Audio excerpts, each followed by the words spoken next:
call the meeting to order. All the mics set. Everybody here? Can everybody hear us from up here? Yeah?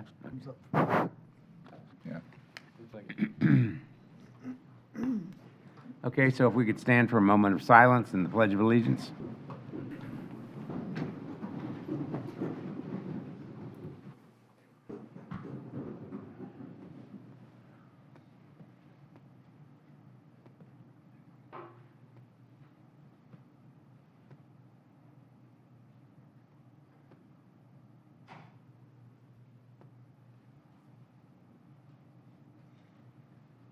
Pledge allegiance to the flag of the United States of America and to the republic for which it stands, one nation, under God, indivisible, with liberty and justice for all.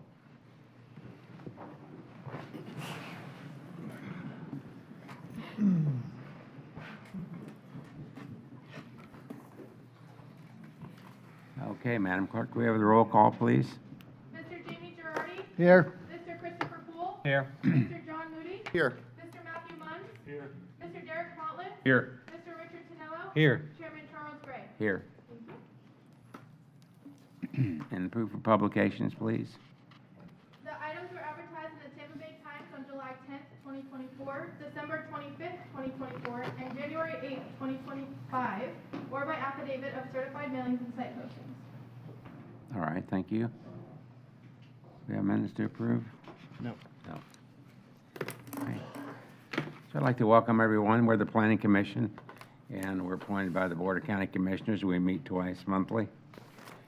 We serve as a local planning agency, and we hold public hearings and transmit to the Board of County Commissioners our recommendations on comprehensive plan amendments, land development code amendments, rezonings, and conditional use requests.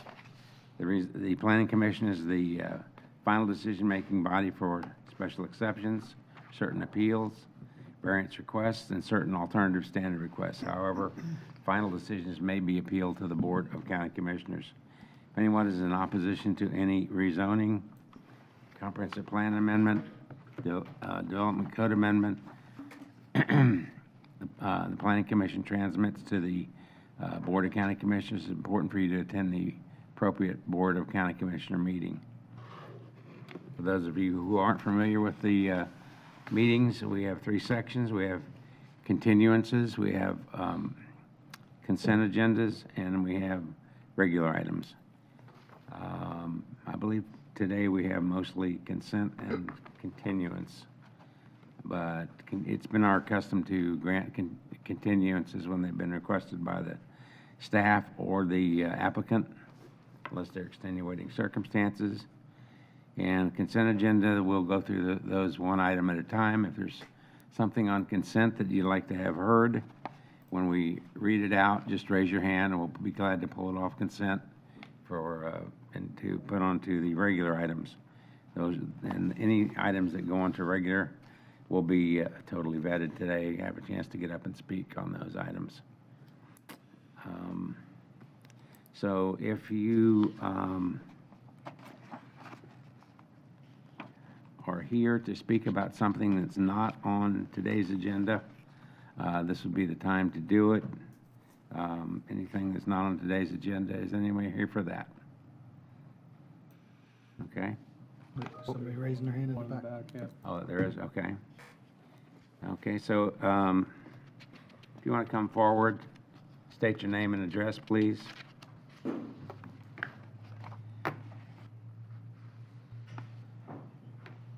Swear everybody. Yeah.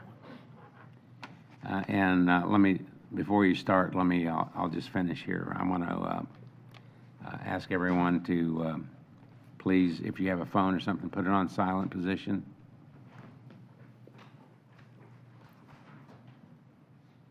And we request that when we address the Planning Commission, you address them as a local planning agency, and comments are directed not personally to any particular commissioner, but to the Planning Commission in general. So, And I don't think, has anyone requested additional time? I don't think there has been. We have not received any requests for additional time. Okay. All right, so if you will, anyone who plans to give testimony today, if you will raise your, raise your right hand and be sworn.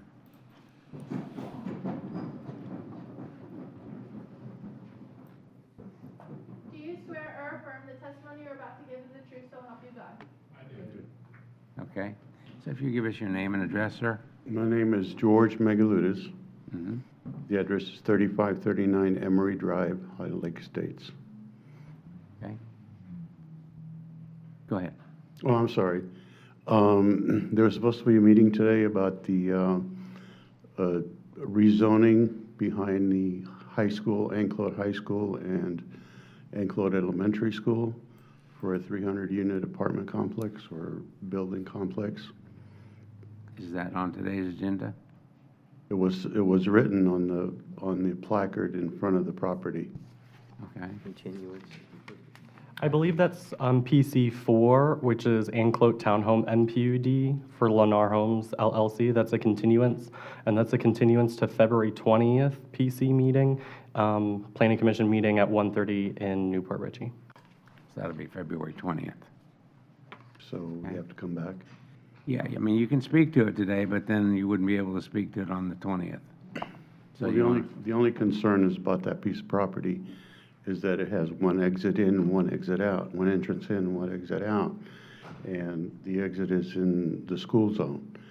So Sir, to be clear, I'm not even sure if the applicant is here because this was noticed as a continuance. So they wouldn't even be here to respond to your concerns. well, I'm just explaining it, that's all. I know, but I'm just saying you're probably better off coming on the day when it'll be heard and expressing these concerns so the applicant can respond to your concerns and hopefully address them. They've had This body won't be yeah. able to address them because, Okay. Liam, is the applicant even here? I mean, I just do don't not want you to believe the miss your applicant is here. we don't want you to miss your opportunity to get your concerns out. So, So, is the applicant present? The applicant is not present. Okay. So my recommendation to you would be that you come, what is the date, Liam, on this one? February 20th. 20th. But you also have February another 20th. meeting on the 25th, I believe. February 25th would be the Board of County Commissioners meeting. Right. But this will not go to the Board of County Commissioners meeting on the 25th if it's going to the Planning Commission on the 20th. What would be the board date, Liam, for this? I believe it's 3/25, but let me confirm. That would be the corresponding BCC date, although it would still need to be continued at February 25th meeting to be able to get to that March 1 on 3/25. So I don't think it's not going to be heard on the February 25th either, because it's being continued. So it'd be Here continued and by on the board. March So the it'll be 25th. February 20th here and March 25th, you said, for the board meeting? Correct. Going to be any notice given because there's only one thing in Well- front of the property. They're technically not required to renotice it as long as they announce the new dates at these meetings and at the board meeting. That's why, which we haven't gotten to it yet, but I suspect staff is gonna get up and announce to you what the new date will be.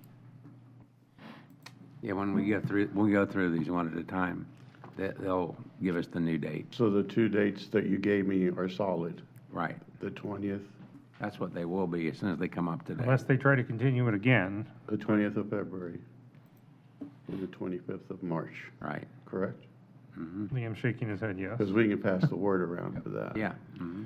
In theory, it could be continued again, but you're going to want to keep an eye out on the website to see if there's any changes between now Which and the website's 20th. that?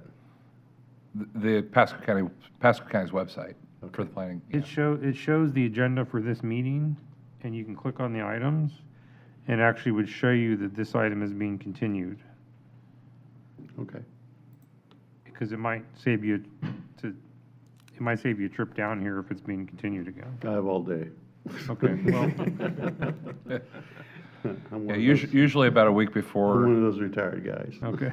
usually about a week before the new agenda comes out, so before the 20th, you're going to want to check that agenda to see if it's on there, and if it's on there as an item that's being heard, then you can come and speak to it. Okay. Liam, did you have something? Yes, I do. My colleague Jacob Gates, who's the planner for planning development on this project, is in this room. He can certainly meet with you and walk you through on how to find that on the website, and he can provide his contact information. Okay, Mr. Gates is back there, same with his hand up? So you can go back and have a little talk with Okay. him right now. Thank you so much, appreciate Okay, it. thank you for coming, good day. appreciate it. You too.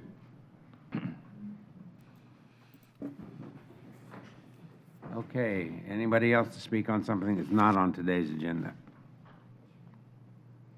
Okay. All right, I think we can start then.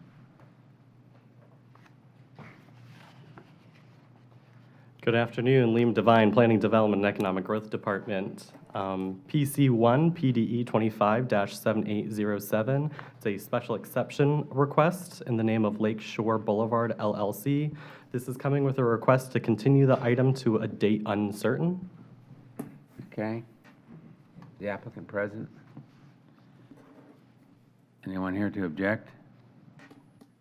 I see neither. PC2, PDE 25-7806. It's the corresponding zoning amendment for the special exception request that I just read, Lakeshore Boulevard LLC. This is also coming with a request to continue the item to a date uncertain. Okay. The applicant present? No. Anyone here to object? No. PC3, PDE 25-7769. It's a zoning amendment in Mears 4 LLC. This is coming with a request to continue the item to Planning Commission in Newport Richey at 1:30 on February 20th. All right, is the applicant present? Anyone here to object? Okay, no objection. PC4, PDE 25-7813. It's a zoning amendment in the name of Anclote Townhome MPUD, Lennar Homes LLC. This is coming with a request to continue the item to Planning Commission in Newport Richey at 1:30 on February 20th. All right. And the applicant present? Anyone here to object? Okay. That's it for continuance? That was your last continuance request. Okay. Mr. Have a Chair, motion. move to continue items PC1 and PC2 to a date uncertain, and PC3 and PC4 to February 20th in Newport Richey. Second. We have a motion and a second. Further discussion on the motion? All in favor signify by saying aye. Aye. Opposed, like sign? Okay, motion carries.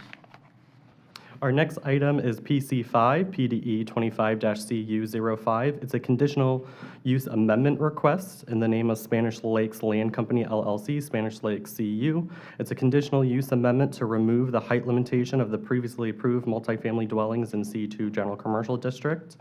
It's on West Central Pasco County, and it is approximately 150 feet north of State Road 52 and east of Deerbrook Boulevard, containing about approximately 18.65 acres, and this is coming with a request to approve the item with conditions as provided in your agenda packet.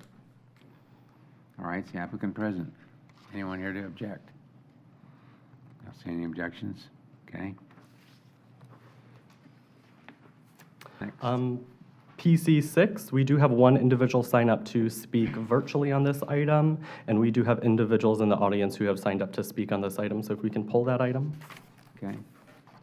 So the next item after PC6 is PC7, which is PDE 25-0082. It's a development agreement in the name of Hamilton Oaks MPUD, Master Plan Unit Development, and Stephanie V. Benson, William D. Brown, et al. Propose is a development agreement, DA, for Hamilton Oaks MPUD, and this is coming with a recommendation for approval. Is the applicant present? Anyone here to object? One objection. And I, Sorry, do you want it pulled? the last one too, I apologize. What last one? PC6 is already being pulled. That was the Sickleson Hudson MPUD. Yeah, the Shady Hills Road, the Deerfield, the Spanish Lakes, I didn't hear you ask for this. So we're back on PC5. Okay, It's PC5. all right. So you want to speak to PC5? Full please, he's right. And we're pulling PC 7, is that what you said? PC 6. 6. 6, I know, but I thought you said 7 also. I did not get to PC 7.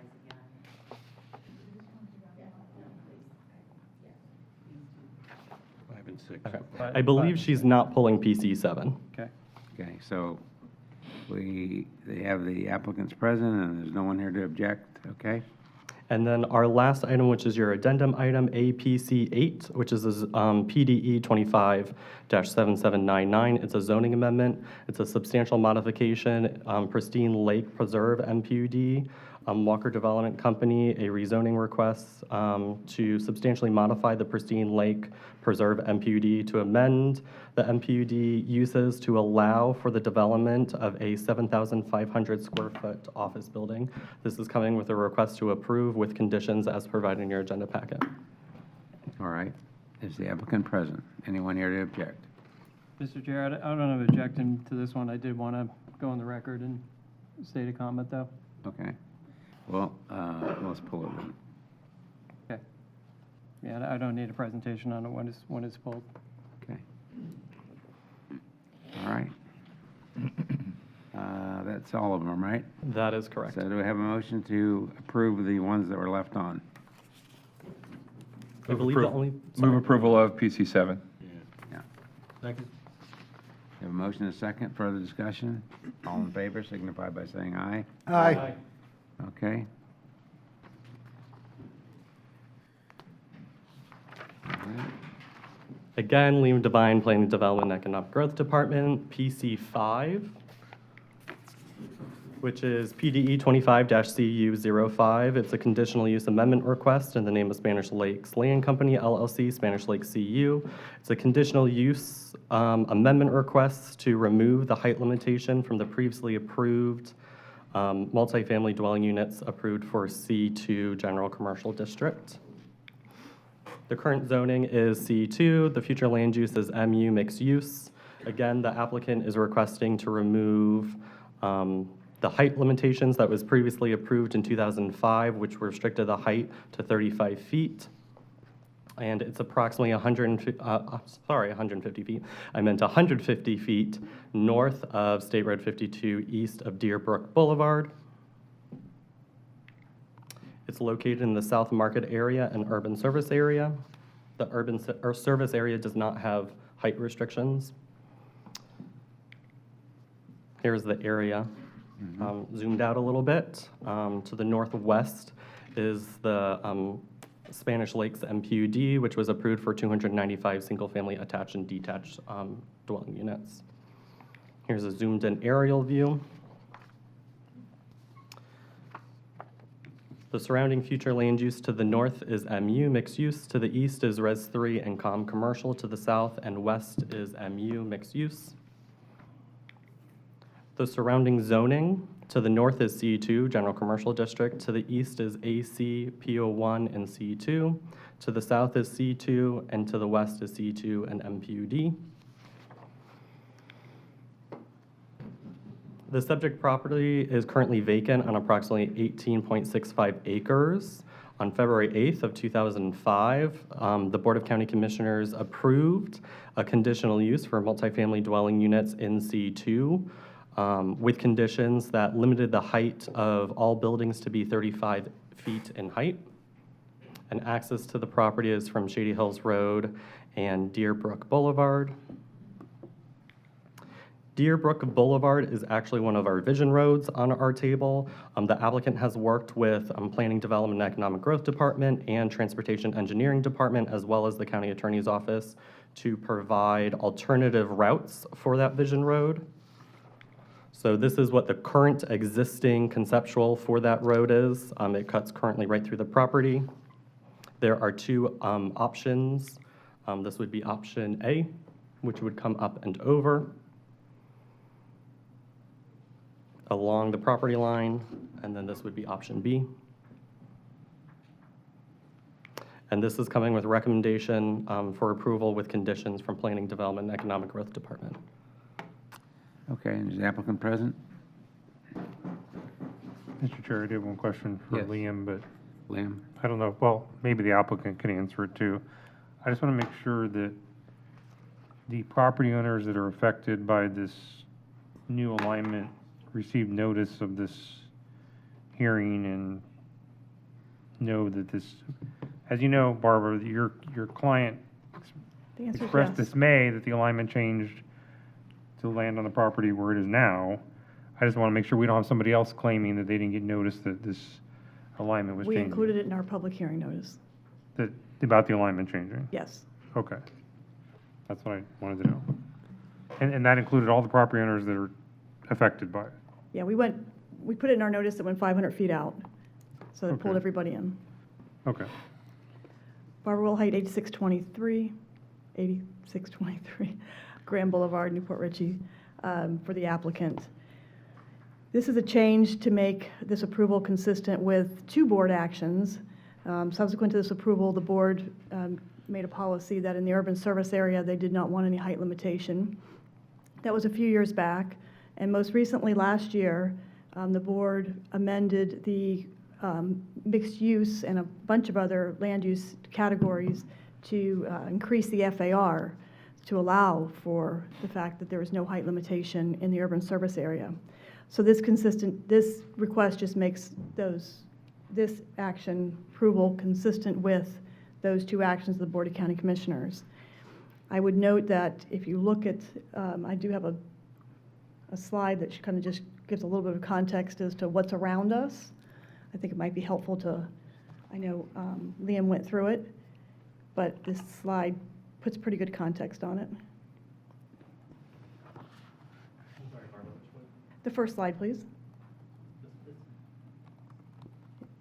You can just make that the whole screen. Okay, thank you. You can't see quite to the south there. It's cut off a little bit. There we go.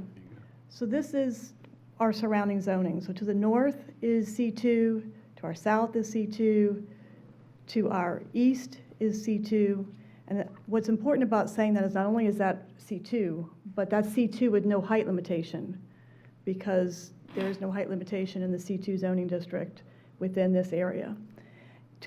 We have Shady Hills to our east, and across from that is a commercial land use designation with office and C2. To our west, you can see there's both C2, and then there's wetlands between us and the residential subdivision Deerbrook, and the closest house is about 933 feet. And I would say the other thing, we can talk about traffic. If I don't know what the concern is of Pastor Jen, who has signed up to speak, but Steve Henry is here. If it is traffic, we'll come back and talk to you about traffic. I would just tell you that between C2 and this conditional use, it's 89% less traffic. So, thank you. The other thing I would add to what Barbara just said is that part of the reason that there was initially a request that we eliminate this road, but I think our traffic engineering department was not comfortable with that because it is serving to relieve Shady Hills Road in the future. So that was why the applicant worked with Transportation, County Attorney's Office, and planning to realign the road as opposed to eliminate the road. Because we are concerned about Shady Hills Road in the future. We did spend months. Thank you. Barbara? Yes. I totally understand if you don't have the information just yet because it's early, but do you have any idea of at what height your client wants to build at some point, or they just want to have the freedom? With these types of matters, I hate to say that because, you know, we're being consistent and eliminating it, so I don't know. I don't know. Okay. There's no change in the number of units, correct? The number is... The number approved by the conditional use presently is 432, and we've capped it at 360. So this is less units. Less units than what the conditional use allows. Barbara, they're multifamily, correct? Multifamily? Is that what you said? Yeah, that's already approved for multifamily. Okay, yes. thank you. Okay, thank you, Barbara. Thank you. All right. Would you like to come forward, please? State your name and address, please. Jen Kerouac, 15925 Green Glen Lane, Spring Hill, Florida. I'm on this particular item. Myself and some other folks from Shady Hills Civic Association did reach out to Deerfield Lakes, the community like that is one of the neighboring communities. We weren't able to reach anybody, but the concern that I had is there wasn't anything, there wasn't a posting like on the site, like a sign that is normally there. I looked to see. Deerfield Lake said they had no idea. We couldn't reach anybody with Quail Ridge. Obviously, our concern is always, I mean, the schools in the area, up Shady Hills Road, depending, I guess, on where these children might or might not go. We know that the public schools are, and the school board could probably speak to that much more intelligently than I could. The other concern also for myself is whether or not it were to be affordable housing. That's something that could be discussed, I'm sure, off the record. But again, the main concern is the posting wasn't there. So there were, I don't know if anybody else would have shown up to advocate, their concerns with regards to residential homes being in that area and a gated community across the way and having a height uncertain. So that's Okay. my concern with this item. Thank you. All right, anybody have any questions for? No? Liam, can you speak to us about the posting?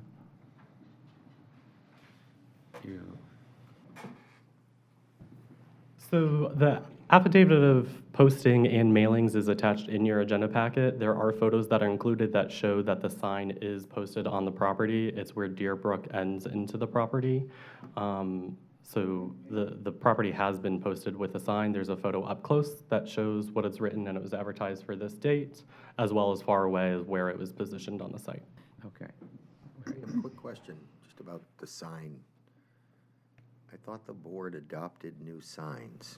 Yes, they did. So that came into effect using the new signs for any new applications that starting January 1st. So starting January 1st, any new applications that is submitted, they will be using the new sign template.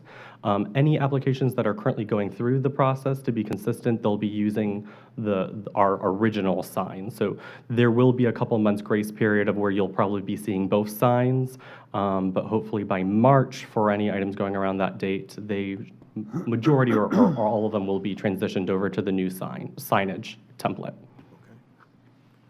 Great. Thanks, Liam. Okay, Barbara, do you have any other comments?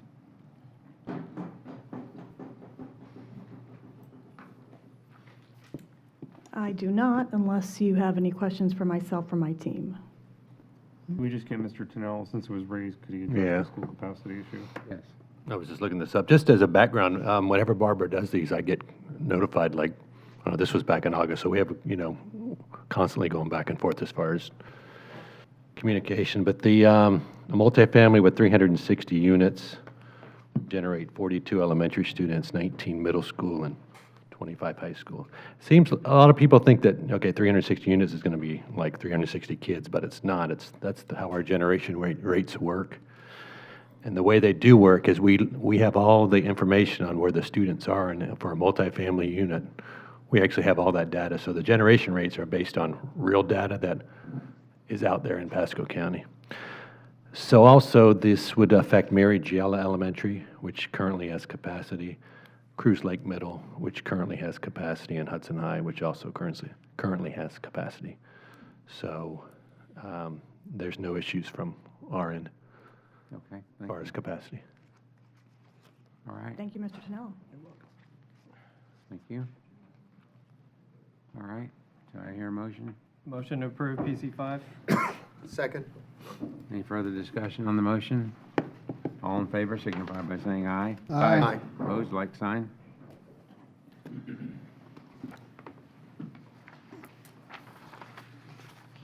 All right. PC 6.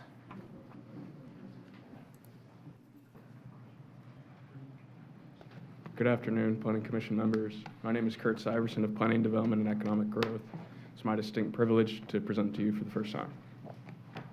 We'll be easy on you. That's good.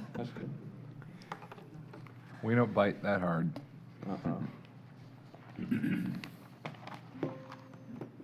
Agenda item PDE 257831 is Sackleson Hudson MPUD. Locationally, we're in northwest Pasco County in Commissioner Mariano's district. The overview here is a rezoning petition from AR, agricultural residential, to prospective MPUD, master plan unit development. The prospective development would be 63 single-family homes. All product types are 60-foot wide lots with 120-foot depth on approximately 34.24 acres with related infrastructure. The northernmost boundary of this project abuts Hudson Avenue. The southernmost boundary abuts Firefox Drive. The property retains its original AR zoning. The immediate surrounding zoning types are AR, AC agricultural, and MPUD.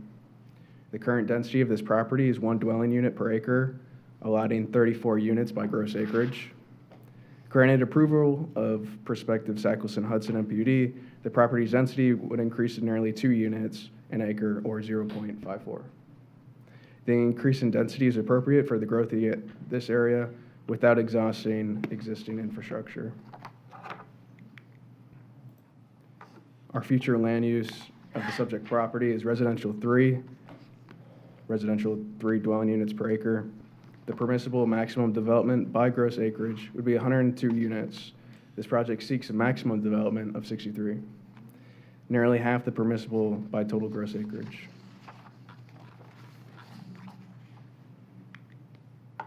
By our context map, prospective Sackleson Hudson is appropriate for the growth of Hudson, considering their immediate neighbor approved MPUD Palm Wind. Approved for 319 homes, the grading of this neighborhood has begun. The paved portion of County Collector Roadway, Colony Road, ends at Firefox Drive. With the development of Sackleson, an expansion of Colony Road is to be constructed from Hudson Avenue to the project entrance.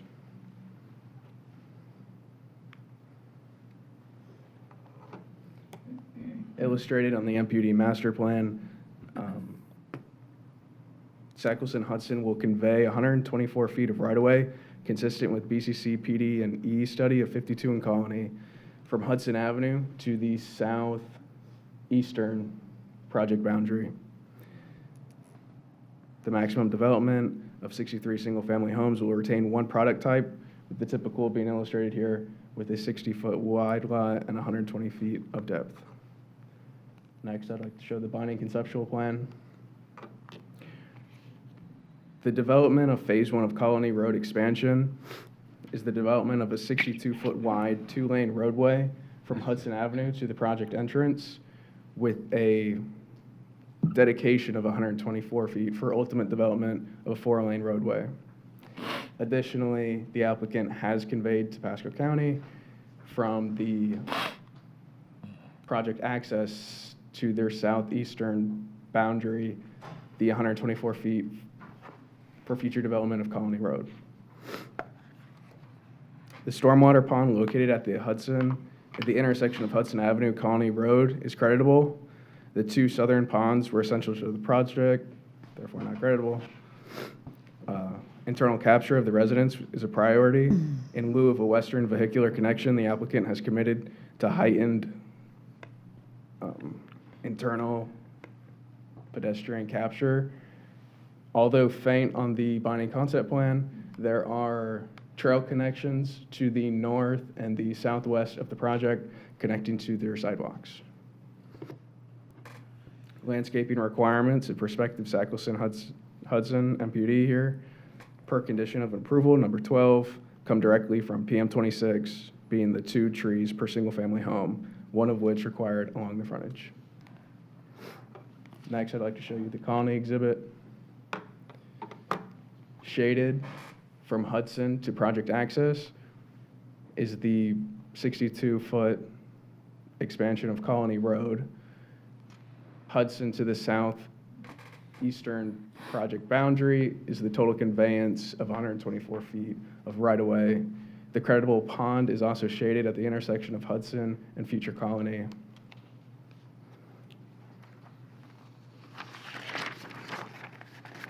Typical of the 62-foot wide 2-lane roadway is at the bottom of this exhibit. 2 variations have been applied for in the design of Sackleson-Hudson.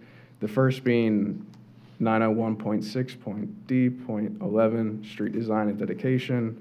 The applicant prioritizing pedestrian mobility and safety by their design in lieu of a western vehicular connection. They've heightened their internal capture and walkability, as before mentioned, by the trail connections and sidewalks. The second was to reduce the right-of-way width from Colony Road, originally 160 feet wide, to 124 feet, consistent with BCC PD&E study of State Road 52 in Colony, file name PMA 02042. This agreement was also confirmed by our county's Transportation Engineering Department. PDE recommends approval with the provided conditions of approval for rezoning petition PDE 257831. Thank you for your time and consideration. I'm available should you have questions. Okay, any questions? Anything? Okay, you're off the hook for now. Excellent. Thank you so much. Good job on your first time.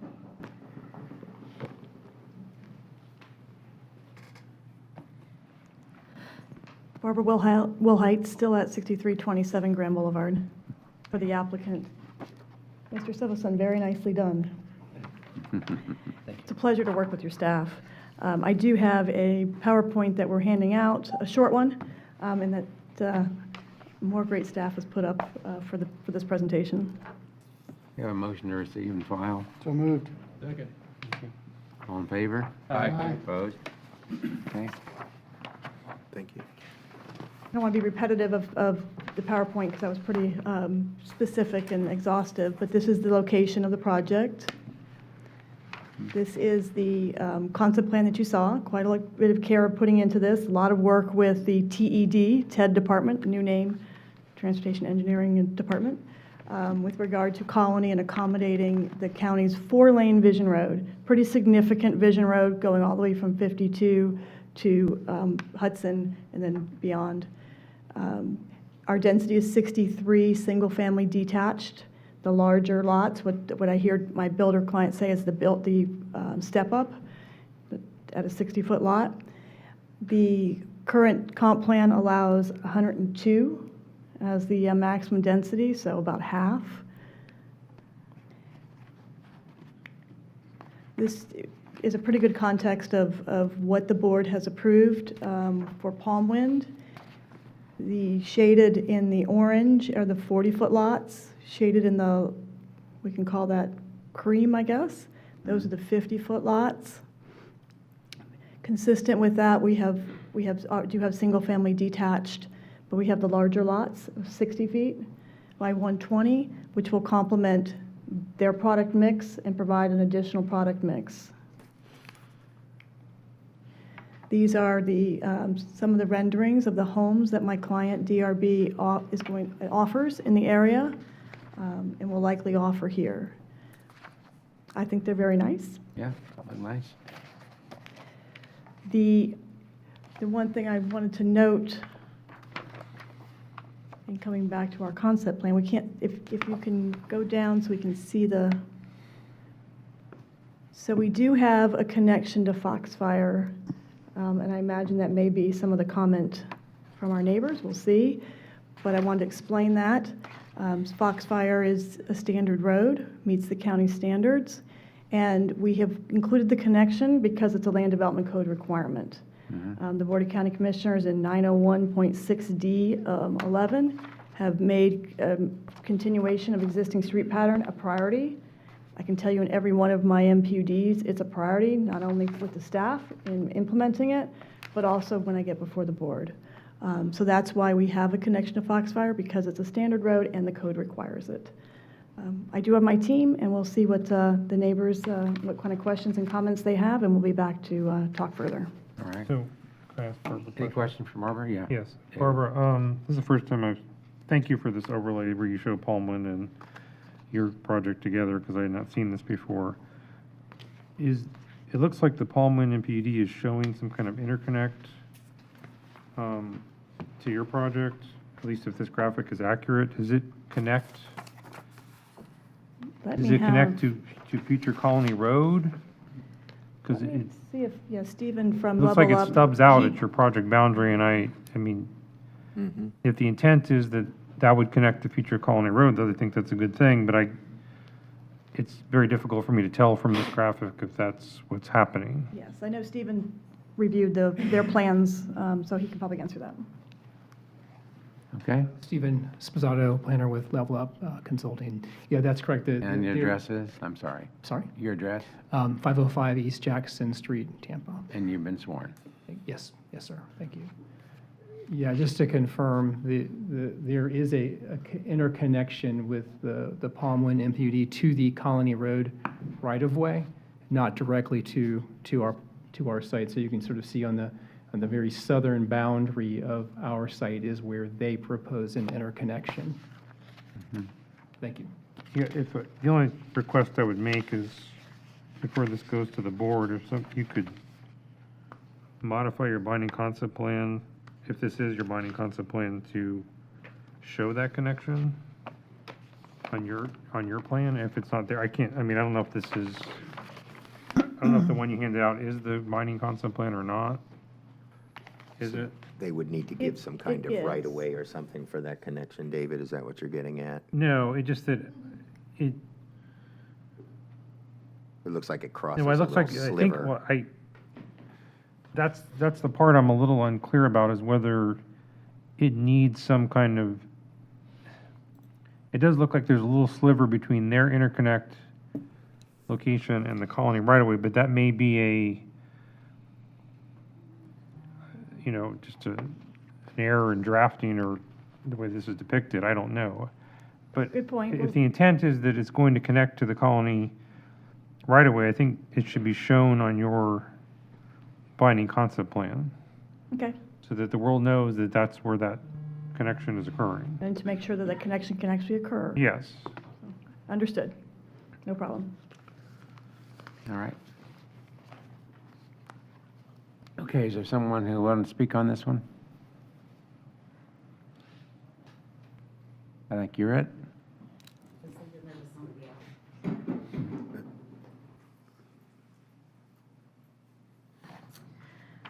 Jen Kerouac, 15925 Green Glen Lane, Spring Hill, Florida.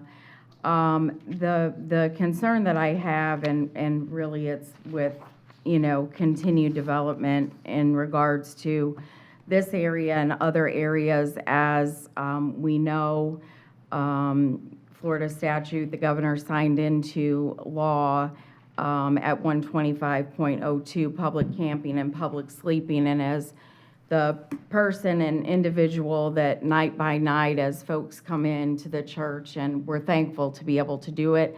We've partnered with the county, and we give thanks to them for that. But it also brings kind of like to the forefront, and again, the same with the last. I've watched, and many apartment complexes, these are very nice homes. I do not deny that. They're beautiful. But the concern is that we continue to develop, and part of the development process, is my understanding is that the county has to also do their share with regards to all infrastructure, and whether or not this has been, and it appears to be a very a big stress on the county. I went to the budget meetings, people are concerned about their taxes. And so as we continue to do these things, and there is no area at this point, I'm not hearing a lot about affordable housing. The apartment complexes are like $1,800 a month for a one-bedroom apartment. These homes, I'm sure they're not going to be like within, most likely, $100,000, $200,000. I don't know, that'd be great if they were, but I'm sure, and I understand all that. My concern again is, And with regards to the connected cities moving for, and as I've been before each and every one of you and the Board of County Commissioners, asking for that building moratorium so that the county can catch up. And, you know, again, it is not to say that the county's not doing what they're supposed to do, but the rate of growth that Pasco County has, and they say we're the third largest or fastest growing in the nation. I mean, there is a lot that goes with that with regards to roads, vision roads. They say it's a vision road. They've called Shady Hills Road a vision road, and when I went to the local Disadvantaged Transportation Board planning meeting, they said that the one woman said Shady Hills has been a visionary road since, I think she said 1992, when she first took her position there. So again, this is a, you know, concern of not just mine, but many people in the county. All right, thank you. Any questions? Barbara, did you want to? Oh, no, there's more. We do have other individuals signed up to speak, and we do have one individual online to speak for this item as well. Very good. Come forward. State your name and address, please. Good afternoon, Clinton Wynn, 12709 Wynn Lane in Hudson. Okay, Mr. Wynn, you've been sworn? Yes, sir. Okay. Thank you again for serving. Thanks for spending your time here today. Just want to have a little dialogue with y'all. I'm the Wynn Ranch property that's now presently on the east side of Palm Wind and Meadow Oaks. I have 36 acres left of our original 150 acres since 1953. A lot of you guys know where I'm at. So my main thing is I'm here to talk on the Sackleson property because I use so much of these roads connecting. I see the fatalities, I see the handicapped people with no sidewalks, I see no lights, I see mothers taking their kids to the school buses, stops with no lights. It's pitch black. If you want to go on that map, I enjoyed you getting into that with the map and the connecting roads, Mr. Goldstein, when you brought up the maps. Can we bring up one of the maps on the aerials? Maybe the one that shows the adjacent project. So when we did the Palm Wind discussion and all this, Tropical Breeze was not supposed to cut through to Fairwinds Road. That's off of Fairwinds. I got a pin light here if I can learn how to use it. I don't know where it went. There it is. Well, it's not showing up on the TV. Anyways, where the Palm Wind sign is, the MPUD, Tropical Breeze was supposed to be an emergency access only. Oh, is that yours? Cool. Thank you. Was originally supposed to be an emergency. Go right. Oh, it's backwards. It's the operator. Operator error. All right, forget it. I don't want to lose my 3 minutes. Anyways, Tropical Breeze was not supposed to cut through to Fairwinds Road. Disappointingly, Catherine Starkey came up here during the Board of County Commissioner meeting and said, we're going to put a gate there. It held up the project for 3 months because they had to buy the property. And I wasn't trying to delay the project. I wasn't trying to be difficult. But they made the developer buy that property and then connect it to Fairwinds. Fairwinds Road cannot sustain this. They've already got MaxFly, which is where the new Meadow Oaks entrance is going to be going out at Hudson Avenue near the church, okay? So you've got Hudson Avenue to MaxFly, MaxFly to Fairwinds, Fairwinds to Banyan, Banyan to Sugar Creek Boulevard to 52. We just had a fatality at Sugar Creek Boulevard in 52, okay? I'm sure there's been more. Then you got Fairwinds Road going to Colony, Colony to Foxfire, not Firefox, Peachtree to Hudson Avenue. Now, we know those S-curves, guys, on Peachtree and Foxfire are brutal. A friend of mine flipped his car there years ago. The flooding is another issue that we need to look at, because I don't know, some of you old-timers remember, the original Hudson Avenue was Hamilton Road, which is now Swab, which comes into the Angelus. That's where Palm Road, or Palm Development exits on that S-curve, which is extremely dangerous. They've already widened it, and it's already just going to be a mess in the making. A couple more features. The 2050, and I go to all the 2050 meetings. I've been on the CAC. I've been on all these committees. Colony Road is a vision road. There's no funding, but yet they keep stacking these new developments in there, and they're choking us out. They're causing flooding. People's peace and quiet we're gonna lose some of it, right? I don't wanna be New York City. I didn't live here in Pasco my whole time to be like New York City. But there's some of these developments, I got 8 developments in our immediate area, guys, from Hudson Avenue to Hicks Road to Hayes. 8 developments. That's over 1,000 homes that are just right there with no infrastructure at all. The other issue was Meadow Oaks was approved like 15 years ago, and then when it was approved, it was idled because of the economy. Well, they just went ahead and put their plans in and started developing the 265 homes, and then you had, you know, Taylor Morrison go, you have this one, and all these other things. Now, I'll finish up here. Your time is up, so you need to wrap it up. Okay. Yeah. There's a rumor that the Girl Scout camp is pending sale. That could hold 200 homes. And in closing, our crystal ball that we all look at is the flooding that happened in Trinity this last time. So thank you for your time, and however we can be of service and work with you, we'd love it. Thank you. Thank you. Thank you for coming. Is there someone else? We have Marcia signed up.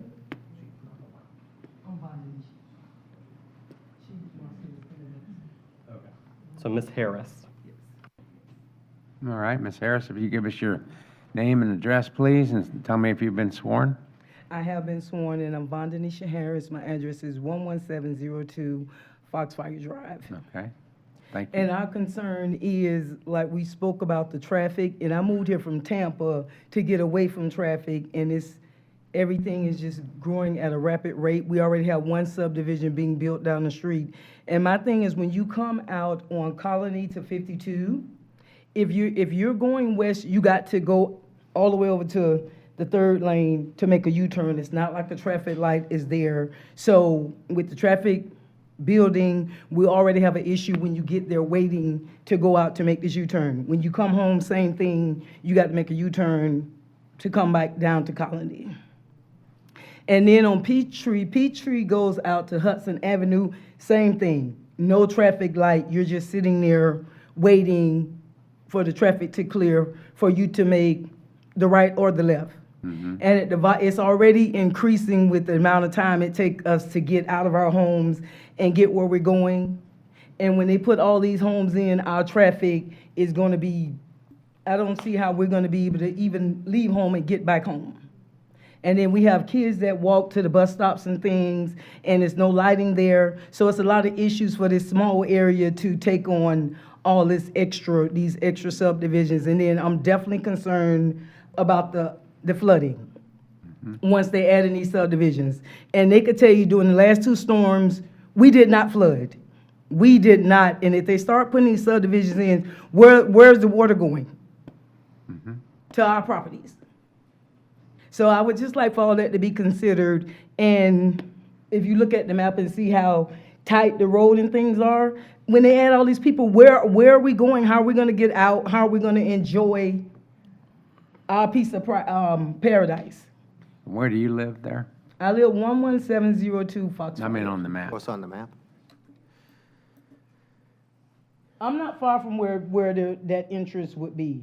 And then they're saying that has one way in and one way out. So all the traffic would come out onto Foxfire and Colony. I don't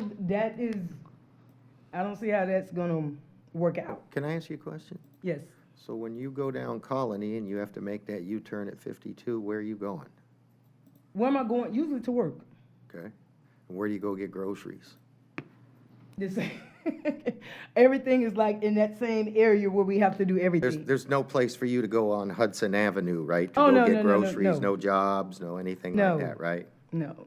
It's all down, you got to get down to 52. You got, because it's not, and that's another thing in Pasco, it's like all these people are moving here, but it's not a lot of good jobs there. So people are traveling to work, so you have all this traveling, where people have to travel an hour, 2 hours to get to a decent job, then travel back. So that's even more congestion in traffic. When you get down to when you get to Colony in 52, Yes. you can't make a left turn there, right? If you want to go to the Suncoast Parkway, you can't make a You left can't, turn. no, right? you got to go out and make a U-turn. Right, can't go to the Winn-Dixie that's now going to be in Aldi, because you got to go down the road and make a U-turn. You got to right? you got to make a U-turn. Right. And I see the difference even now. I'm not trying to get you in trouble by saying this. Do you cut through the Dunkin' Donuts and the Family Dollar over to the Shadow Ridge entrance to? But To get to the median opening? 'Cause But I do. that's too, but I mean, but even if you do that, you still got to sit there and wait until it's clear. Absolutely you do. So it's like either way, because if you use the GPS, it tries to send you through the neighborhood. And I don't always want to be driving through somebody's neighborhood just to get to a road, because that increases their traffic also. Mhm. And so it's like, yeah, the way you said, it's even worse than trying to do the U-turn. So it's like. It'd make sense if there was a full intersection there at Colony Road and not. Eventually, it's gonna have to be, because it's getting, and you know, even when you're coming home, it's almost impossible. You're holding up traffic so long waiting to do that U-turn because the traffic on 52 has increased at such a volume. So that's my main thing. Like I said, I lived by Busch Gardens for 20 years, and I left there for that reason. It's like, okay, I don't want to leave there and come here and end up in the same situation. So thank you for your time, and I hope you consider everything that we said. Thank you. Thank you. Thanks.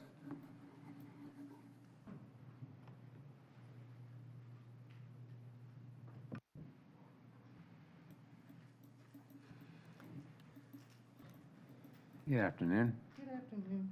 I think there was supposed to be a Tammy that was going to make a phone call in. Tammy is virtually online. We're going to go through everybody okay. else in the room first and then go to Tammy. Okay, I just wanted to double check, sorry. My name's Marcia Kazmarek.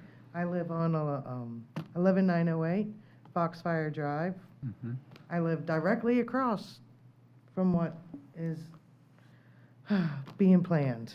Directly, my driveway to their driveway. And you've been sworn? Yes, sir. All right. And I'm very concerned this is going to impact my agricultural, my property's ag. I've been there for over a quarter of a century. I picked that property because I didn't want to live in a subdivision. I didn't want to postage stamp neighbors right next to me. I wanted acreage. How many acres do you have there? There are 5 acres. I have horses. I have dairy goats that are show goats. The horses are retired show horses. One is 30 this year. One is upper 20s. I'm happy. I mean, this is where I put my roots. We have show goats. We have show sheep. They're all dairy. We've ran 4-H off of my property. FFA, I've just donated a small La Mancha registered goats to them. Mhm. It's agricultural. This is going to affect us. Are these neighbors their entrance is going to be right, like I said, dead across the street. I come in with a 20-foot livestock trailer or my 20-foot aluminum horse trailer. It'd be fun for me to get in and out. Even the fact of my animals making noises, who's going to call and make complaints? Oh my God, you got goats over there doing the dirties. It's agricultural. That's going to be residential. I have children that walk down the road to the bus stop. Have you There's ever no seen? lights. They leave at 6:35 in the morning. Do I stand out there? Most of the time. Mhm. I've had my property on the right side of it, right, not quite in the middle. It would be the east side of my driveway. I'm going to say 10 years ago. Not paying attention, a car came plowing through. I had a 6-month-old filly and her mom out in that front paddock. Luckily, I was home because they flipped crazy. All of a sudden, crash, boom, bang, and my horses are going nuts because there's a car in the front yard. I had to grab both and move to a back paddock. Now, how am I going to protect my animals? Do you see accidents at Foxfire and Colony? Yes, sir. Do people- Guaranteed, 1 to do 2 a people- year. Do people repeatedly run off the road trying to make the 90-degree turn from Foxfire to Colony? Yes, sir. Okay. Same thing at Peach and Foxfire. That's Right. why they have fixed the Girl Scout camp. If you drive down there, they've got all new barbed wire fencing up again. Yes, and you've seen people go off the corner at yes, Foxfire and yes. Peachtree over the embankment into the girl, yeah, okay. Yeah, and this is really gonna affect, because your promised Colony Road, that's not in the plans for 20 years. When is, And when you go grocery shopping, which way do you go? I go both ways. It depends on the time of day. Where do you normally head to? I either head down Hudson Avenue to Little Road, where Publix and Aldi's. But like I said, it depends on the time of day, because to get out from Peachtree onto Hudson Avenue, you sit there and you just wait and wait, because there's so many cars coming in the other direction. And the same thing going out off of 52. When you And come- yes, I do cut through Shadow Ridge sometimes. Right. But there's been a lot of accidents there, so I don't usually do that. I usually will do the U-turn if I'm gonna go up, like when I take my daughter to school at Classical Preparatory. So there's a lot of accidents at Shadow Ridge in 52 too? Yes, sir. Because people can't make a left turn from Colony Road onto 52. No, because you can't tell if they're gonna Right. make from Colony Lakes. If they're making a U-turn, they're making a U-turn at Shadow Ridge. So who's turning? It's Dodge the truck, Dodge the car. I won't even come in that way. My husband laughs at me all the time. You drive like an old lady. Because I'll make a turn where there's a car lot there. I don't remember the name of the road. And I'll come in the back way to Colony Road. So I don't have to deal at Shadow Ridge and making a U-turn if I'm coming from the 19 direction. Understood. Okay, thank you. Anybody else? Thank you. Thanks. I believe we have one, sorry, Mr. Chair, we have one more signed up for the room. Okay. And then one online. Good afternoon. Thank you, guys. Appreciate all your time. My name is Revis Johns. I'm at 11934 Foxfire Drive. This has been a long time dealing with this, and I'll tell you, some of the things they're not showing on that map is, if you bring that map up just a little bit more, there's another 186 houses in a subdivision going right at Fairwinds. So that is all cleared out.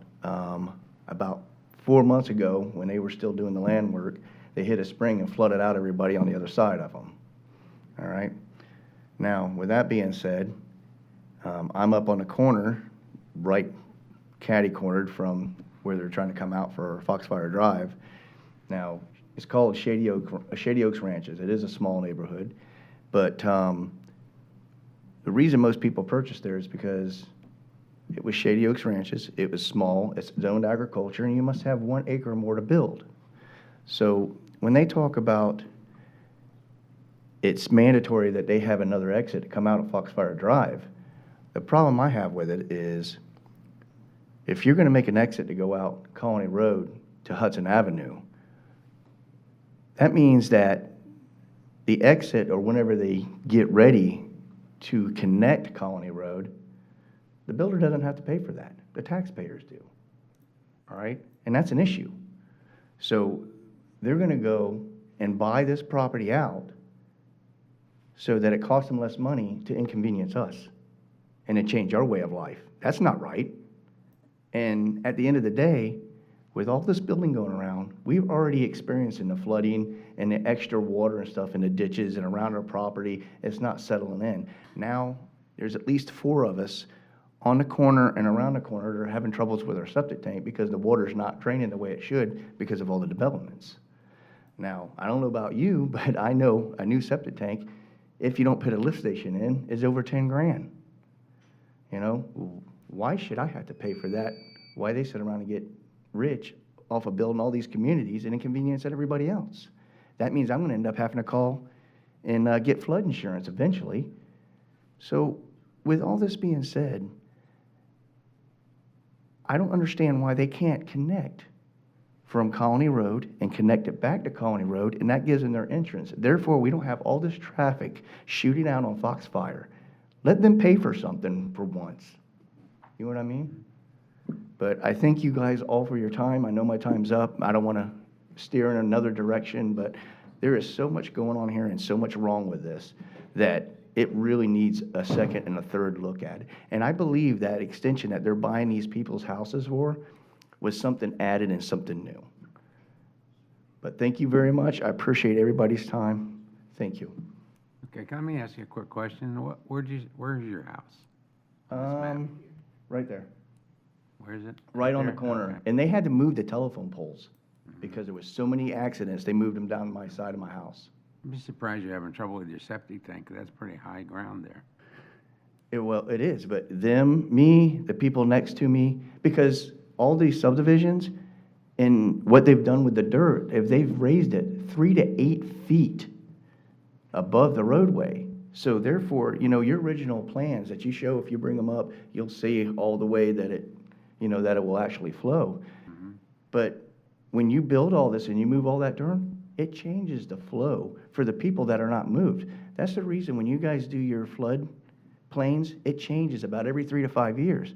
Why? Because the people that have been there for 15 or 20 years don't move. Everybody else does. So therefore, it causes flooding inland or in the areas that don't, that are still lower because you're building all these buildings up. So that's part of the problem. Because now the water's sitting there. When you have a rainstorm, it doesn't want to seep into the ground anymore. And I believe that's what the problem is. Okay. So All I'm right. sorry, I didn't mean to cut you off, Mr. Mayor. No, that's all right. Fine. Anybody else? Thank you. Okay, thank you. Mr. Chair, Yes. we do have one individual signed up online, Tammy Young. If we can unmute her and promote her for access so she can speak.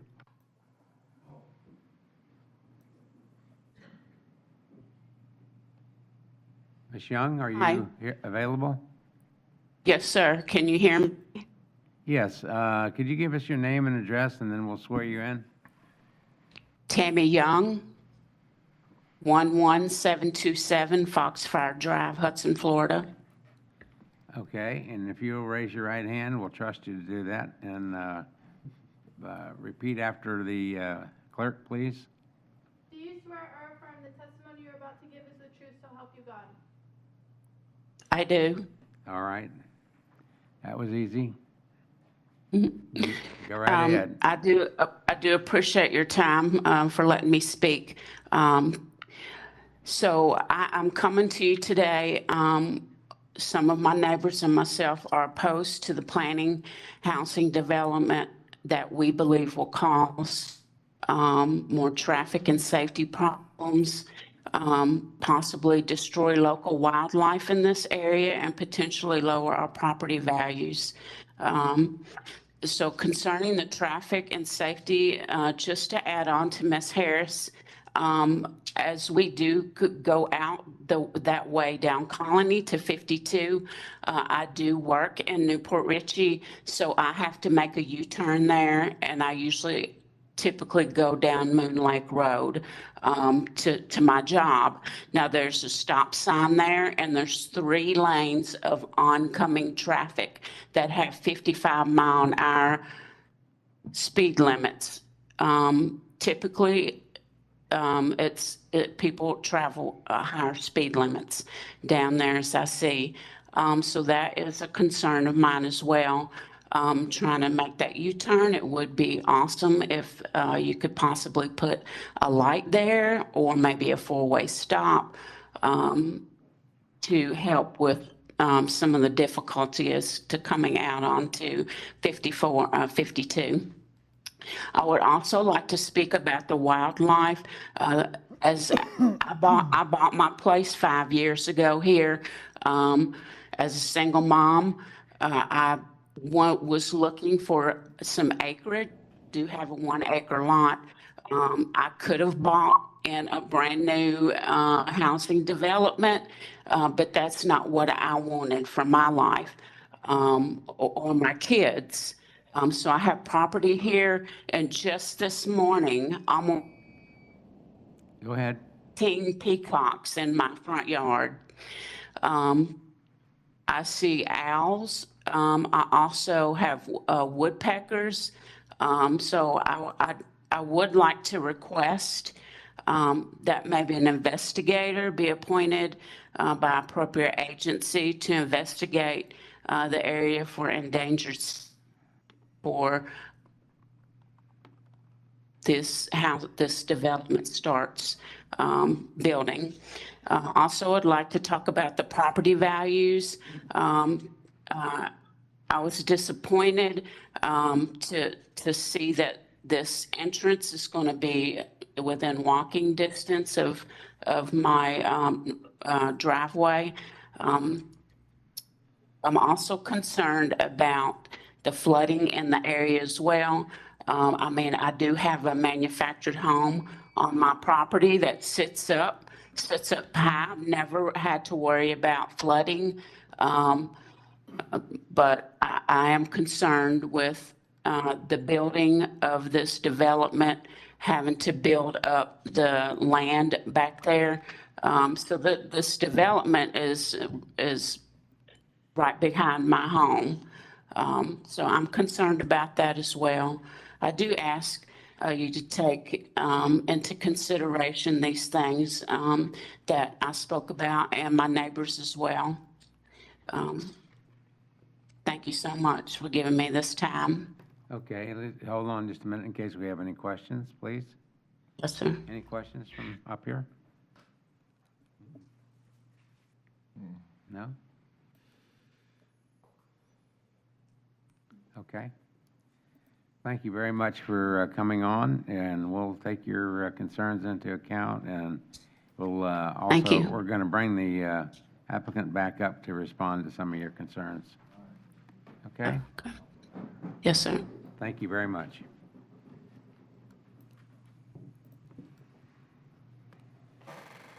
Good afternoon again. Barbara Wilhite for the applicant.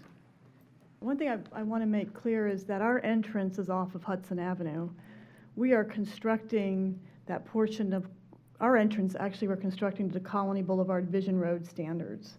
But our entrance is off of Colony, and we're constructing that entrance off of Colony. We are interconnecting to Foxfire because the code requires us to continue street patterns under 901, section 901 of the code. With regard to wildlife, we had to do a wildlife assessment at the time of zoning. Staff is going out and very carefully, I know there's a staff person now that's been hired on county staff that's going out and checking as well. And then when we come to do a preliminary development plan and develop, we have to redo that study because it's only good for 18 months. If there's any gopher tortoises, there's a whole process because they are protected for gopher tortoises. So there's a lot that goes on with regard to wildlife. There's a lot that goes on with regard to stormwater as well, as our many engineers here on the board know. Lowering property values, these homes will be expensive homes. The other thing I would point out is that you can see the development pattern that is coming along. You can see Palm Winds actually has smaller lots. This is the Res 3 land use designation.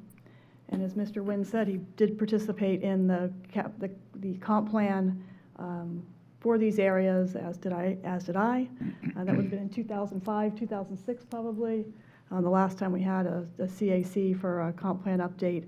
Obviously, there's now the 2015 update going. This area is designated Res 3. This is not rural.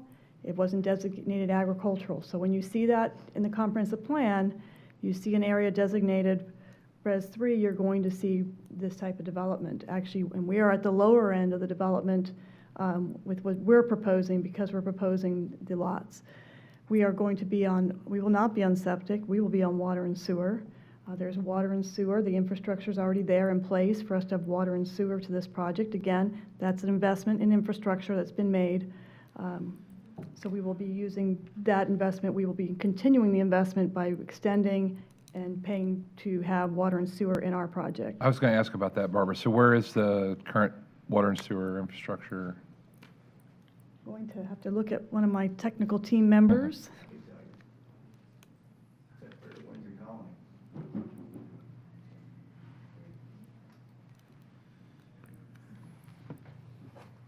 Stephen Sposato with Level Up. Thank you. Yeah, the project will utilize public water and sewer. I think sewer will be extended from the south along from Fairwinds up to the site, and then there's water on Hudson. Okay. Yeah, I knew they would need it for the Palm Winds development as well, so. So, Barbara, can you explain the continuation of the street pattern? I'm trying to understand how making the connection to Foxfire continues a street pattern. What pattern are we continuing? You're taking Foxfire, that is a street, and you're connecting to it with our streets, and that's a To what continuation. end? For what purpose?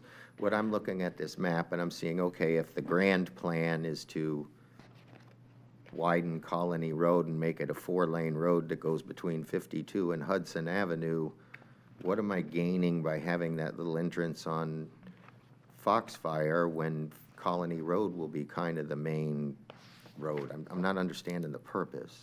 Well, I didn't write the regulation. We get to comply with it.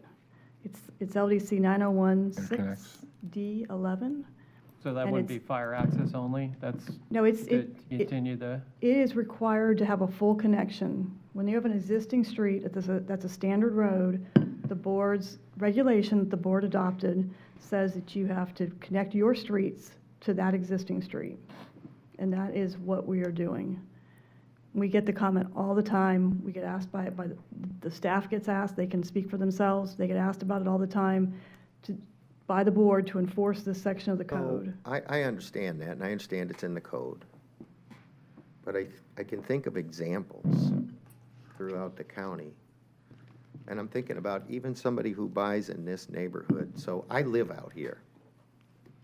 I go up Colony to Hudson Ave, and I make the hard left dangerous 90-degree turn on Foxfire and Peachtree, and I'm not sure how that's standard, but nonetheless. And when I'm going there, it's usually because I'm headed out towards Hayes Road or trying to get over to Shady Hills Road. So why would I drive all the way down Foxfire, make a hard right turn on Peachtree to make a hard right turn on Hudson Avenue to go back towards Shady Hill? I could just cut right through this neighborhood. Think those people in that neighborhood would like me cutting through, making a shortcut out of their residential street? And I can see where we've done this in the county all over the place. I'm not saying it's your developer's fault or your fault. Think about Fox Hollow Drive or Jasmine Boulevard, where these were nice residential residences that faced Jasmine or that fronted on Fox Hollow Drive. And now they're cut-through streets from US 19 to Little Road in both cases. And the people's lives, the people's homes who front those now cut-through streets are not well maintained. Nobody wants to live there that has children because they're going to get hit by a car. You've created de facto highway through people's front yards that were quiet little neighborhoods. So I understand the code may require it. I question some of the wisdom of it. I understand why one might want to create a grid network of streets, but I don't think we should do that at the expense of people's peaceful enjoyment of their property. I mean, when I see this, I'm concerned for the peaceful enjoyment of the people who might buy on that street that connects to Foxfire, because I know I'm going to use it as a shortcut, because it's going to be a while before Colony's connected. There's a section between Foxfire and the end of your property that's all 1 and 2 acre parcels back there that, unfortunately, nobody's going to come in and develop a 1 acre MPUD down there, so that means the county's going to have to condemn those properties ultimately to make that connection. I'm actually even questioning, and I know it has nothing to do with your case, what the heck is the point of making Colony Road a 4-lane roadway from nowhere to nowhere? And you can't make a left or a right turn. You can't make a left turn when you get to 52. I'm trying to figure out what is the purpose of this. Somebody saw a black line on the map and said, hey, let's put a 4-lane road here. For what purpose? For it to make sense, they'd have to make a cut at 52 and then probably put a light in there. I agree. And now there's a Family Dollar on the corner of 52 and a new Dunkin' Donuts that's about to open on the corner of 52. And you know how I make a left turn on 52? I cut right through those parking lots, and I see lots of people doing it every day. So now we've made a highway out of a parking lot over to the entrance of Shadow Ridge. My personal preference when I look at this thing is, would the developer, would you as the applicant, assuming the board didn't enforce their continuation policy, would it be a problem just to make this an emergency access only? Does that So- create a problem for the developer to do that? We have designed it to meet the code.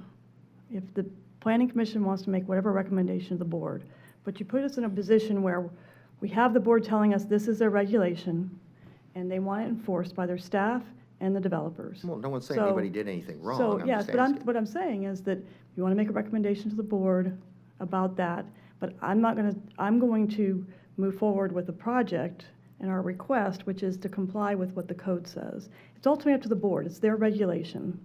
So, because then if I say it's emergency only, and then the board, and then we have the Fairwind situation where then somebody agreed emergency access, and then the commission said, no, we want it to be access. So it needs to be decided by the commission. I mean, And not putting myself in the middle of I am that. sensitive to Barbara's concern because she doesn't want to be in the same box as that Clark Hobby was with Palmwind MPUD, because the Palmwind MPUD came in requesting that their connection to Fairwinds be emergency, and the board basically overturned it and said, no, it's going to be full access, and in that case, they had to go out and buy property to make it a full access. That's not the case here. I mean, at least they don't have to go buy property. And by the way, I think Fairwinds is not a standard road. No, it's not. At least Foxfire is a standard road. I mean, Well, so, I'll beg to differ about that, but that. well, I'm not going by gonna what get the into that agenda here. memo says, and maybe Steve Henry can get up and confirm whether it is or it is not a substandard road, but the agenda memo says that it's, It was, I saw the emails with staff and Steve, that it's a standard road. my only point is that if the board required a full connection in Palmwood to a substandard road that was originally supposed to be emergency, seems unlikely. I understand Barbara's dilemma. She doesn't want to be stuck in the same boat as Palmwind. And Palmwind got continued multiple times because of this issue. So I'm not sure it's fair to the applicant because, I mean, with all due respect, I understand you have a difference of opinion, but I hate to see the applicant be penalized because you have a difference of opinion than the board. Well, first off, there's been no motion on the table. Okay. And what I asked is, does it hurt her developer? Does it hurt this development, the marketability of the development, the value of the development, the ability to develop the property, if the access is an emergency access? That's the question I asked. And ultimately, that's going to become moot once Colony is connected, because then that's where the traffic's going to go. Then it won't matter. That connection really won't matter. But that might not be for 15 years. there's no That's time true, on that. that's true. But, and the thing is that whatever we decide, the people that are already there now are gonna have to live with it. And, so, we just need to think that through because, and that's what I try to do, is to look, if I lived there, how would I feel about it? Yeah, I mean, if the planning commission doesn't think this density is appropriate for this area, that's a different question. But I mean, in terms of the, I'm only concerned about the access to Foxfire. That's really the only thing that concerns me. I think they've provided for water retention, and they've done the wildlife study, and they've done all the things they need to do, and they're complying with the county regulation on the access to Foxfire. I'm just I guess, wondering if I we mean, can you make. can make whatever recommendation you want on that issue, but I have some concerns with you forcing the developer to request a deviation from the code that they never asked for. Well, we haven't asked that yet. She didn't answer the question yet. Okay. Go ahead, Barbara, you can answer the question. The question is there any, if this were to be an emergency access only, does this make this property less developable, less valuable? Is there some reason, other than because the code requires it, that would be objectionable to the developer. Yeah, my answer is that the reason why the connection is there is to comply with the code. So that's my answer. Okay. So it's not to benefit the developer, it's because she's complying with the code.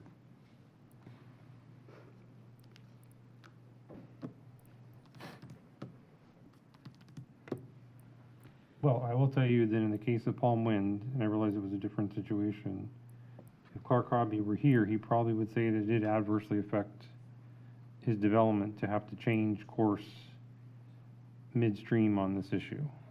Right, but in that case, you're saying he had to go buy property, or he had to go, in this case, we haven't asked yet. I just asked the applicant if that was going to in some way detract from the development. But the only difference is if it were a regular connection or an emergency-only connection would be a gate or a sign? I mean, isn't that it? I mean, there probably is a different, I don't know if they could design it the way they'd have to have some kind of T-type turnaround at a minimum there. They'd have to redesign the way that, I don't think, they'd have to redo their binding concept plan. I don't think they could, they'd have to have a way for people to turn around there.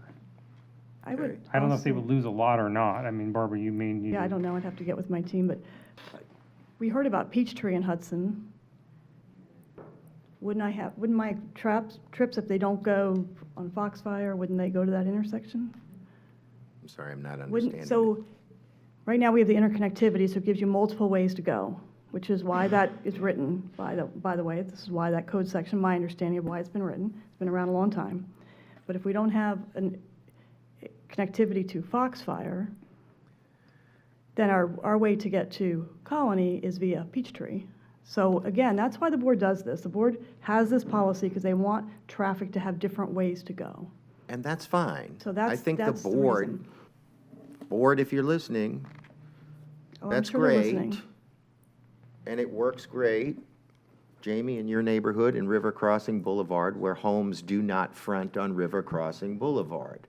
That continues the existing street pattern. It gets you out to Starkey, it gets you out to Decubitus, but it doesn't destroy the peaceful enjoyment of somebody's property. What I'm saying, and I understand this has nothing to do with you or your development, is that particular policy, when we take it down to the residential street level, destroys people's quality of life. Go look at Fox Hollow Drive.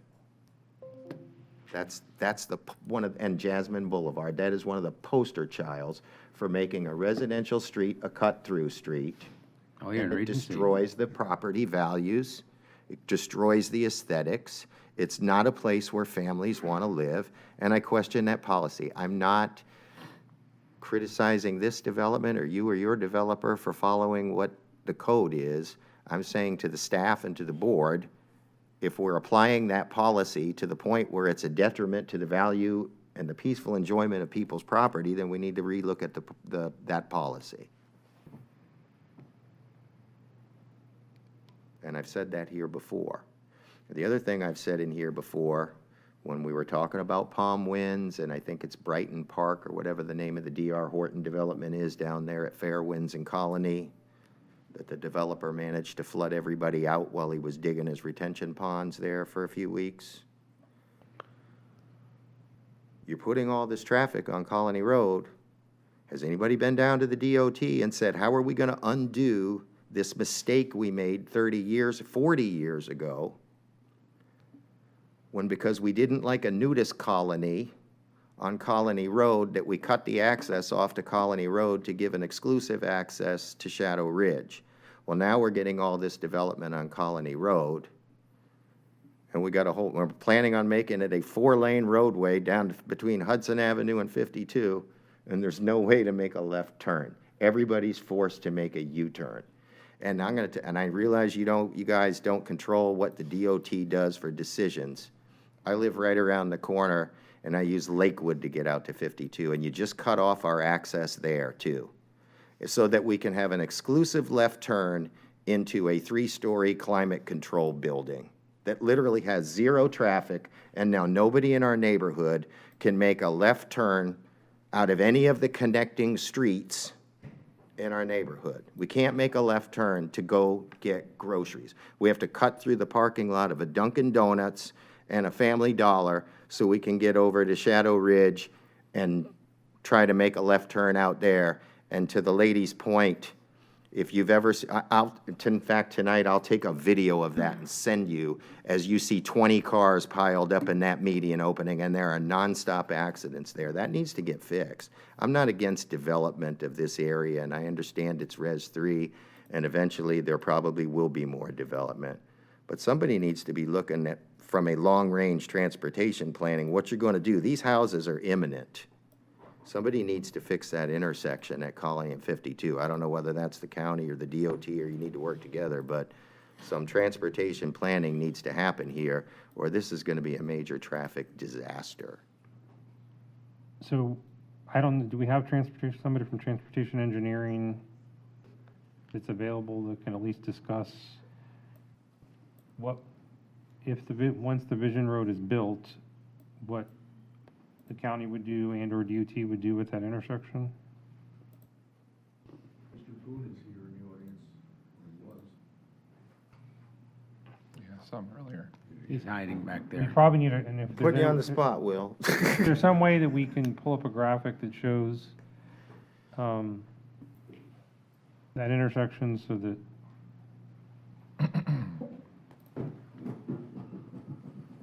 Will has it when we have it when we're talking? Good afternoon, Will Poon, Transportation Engineering Department. So I'll do my best to address your question there. Obviously, we would work with the DOT. I mean, we recognize those concerns that was mentioned before and what you had mentioned too, John.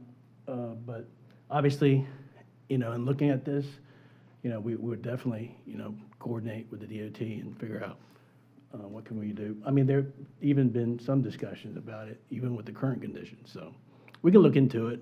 I think since now it's kind of more, relevant to trying to address it. But if there's not, so there's no imminent plan to fix this? No, not right now, currently, no, not based on. So then would it be a good idea to increase the density and all of the traffic at that intersection with no plan in the works to fix the operational problem of that intersection? Well, obviously, I mean, as you see, these developments are coming in, so we kind of obviously have to work with the development services and planning services, transportation planning group, and figure out and work together to address those concerns. I understand. Well, I will say though that, and again, I think Planning Commission needs to be fair to this applicant. I mean, it seems to me that Palm Winds MPUD is putting far more traffic on Colony Road than this project is. I said this when Palm Winds came in. This isn't the first time I said this. So I'm saying, I mean, just relative magnitude, I mean, the number of lots that this MPUD is approving compared to Palm Winds and putting on Colony Road just seems minor. That being said, I mean, to your point, Mr. Moody, we do have the power of eminent domain, so if we needed to acquire property to fix that intersection when we connect Colony Road, that we have the power to do that. Be a traffic light and a way to make a left turn. That's my point, is that it's, I mean, I can't tell where the traffic lights are on 52 currently, but There's none there. None There there. isn't I one. mean, so I don't know that there's a Lake Road. spacing reason why you couldn't have a Well, traffic light There's there. one on Moon You Lake get- Road. there's Like a Moon- full Moon meeting- Next Lake one's is the at next. Paradise Point. Yeah, Paradise Point in the one direction and Moon Lake the other way. But there's a full meeting opening at Shadow, just to the east of this, correct? Right. Right here. Right, but so- DOT closes full meeting openings all the time. Mhm. Right, and it's become horrible for those people. They can't make a left turn to go anywhere, and now people are using parking lots. We cut through parking lots to get over to a place where you can get to a median opening. I guess my only point is that, and Mr. Poon didn't come out and say it, but that issue could be fixed. I mean, there's no reason it couldn't be fixed. Oh, I'm not saying, I think it can be fixed and it ought to be fixed. and it's probably unfair to ask Mr. Poon the question, maybe it's the staff the question, why should we approve developments and increase of density if we don't have a plan to fix a traffic problem? And I'm not saying I won't approve this, but I'm asking that question. And it's not the first time I've asked the question. It's a problem. And you go look at the number of lots, and then I'll ask you this other thing. Look at how many single-family residences front on Colony Road. We're going to turn this into a 4-lane roadway from nowhere to nowhere. What are we going to do about those residences? How'd you like to live on a piece of property and we just decide to build a 4-lane road from nowhere to nowhere for the purpose of what? Nobody can answer that question. I'm trying to figure out what's the purpose of it. And I'm not saying we shouldn't do it, but I don't understand the purpose. What are we going to do for all those people there? Just think about that. We did that with Little Road. How'd you like to own a residence that used to be on Plaza Drive and posh Golden Acres, and now you've got a 6-lane roadway as your front yard? Well, we probably need more interconnects between Hudson and 52 than what we have, and that seems like a natural area to do it. There's no good answer to it. That's the problem. Yeah, I mean, I don't have a good answer to your question, but this happens all over the county. There's houses that front State Road 54 that what happens over time is those get. All right, but State Road 54 goes from somewhere to somewhere. I'm trying to figure out what's the purpose of Colony Road. Staff would say this road goes from Hudson to 52. For what? To provide north-south interconnectivity between the two roads. To accommodate the growth that's occurring in this area.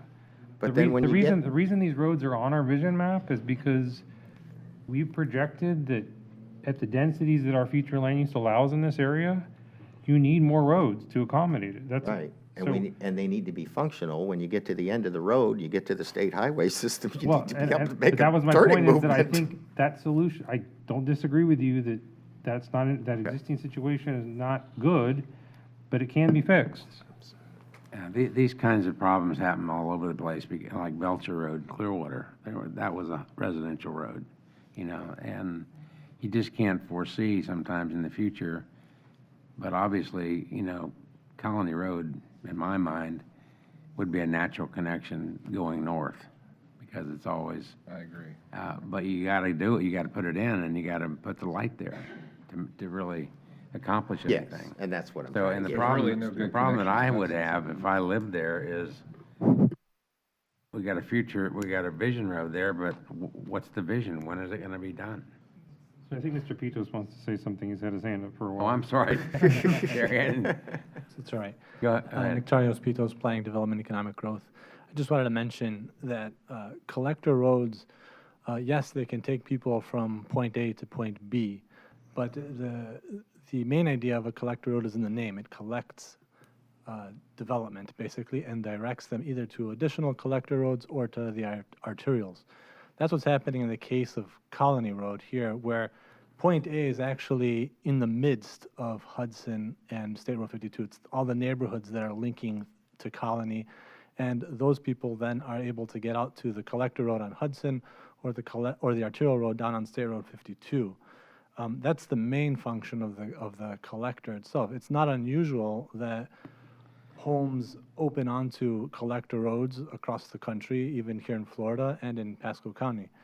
The thing that I would add is that, if congestion is a concern, one legitimate solution to congestion is actually creating more connections and creating a wider network. If this development were to connect Foxfire to Hudson Avenue, that would only add to the network of roads that are doing exactly the same thing, which is Foxfire to Peachtree, Colony to Fairwinds, even Fairwinds to, I think it's Meadow Gulf Avenue to Wind Lane.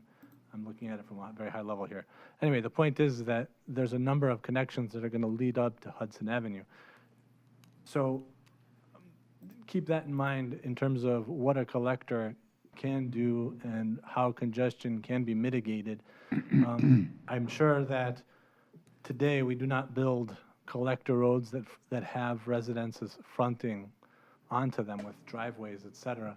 But in the 1980s, it certainly was the case when these neighborhoods were developed that Colony Road was forming up to collect all of the neighborhoods, including those residents that were fronting onto it.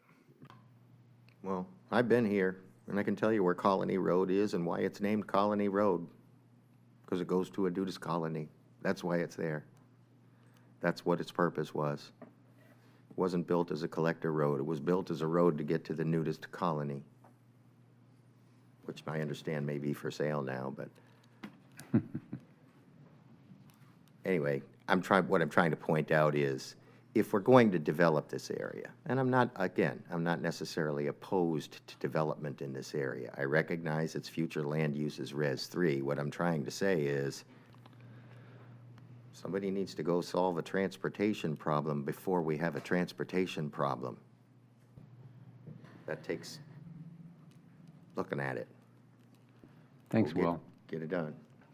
Yeah. Will, can you go back to your department and ask them to look at the intersection of Colony Road and 52, please? Yeah, we'll do that. We'll kind of contact FDOT also and kind of talk about it and so forth. So, thank you. Thank you.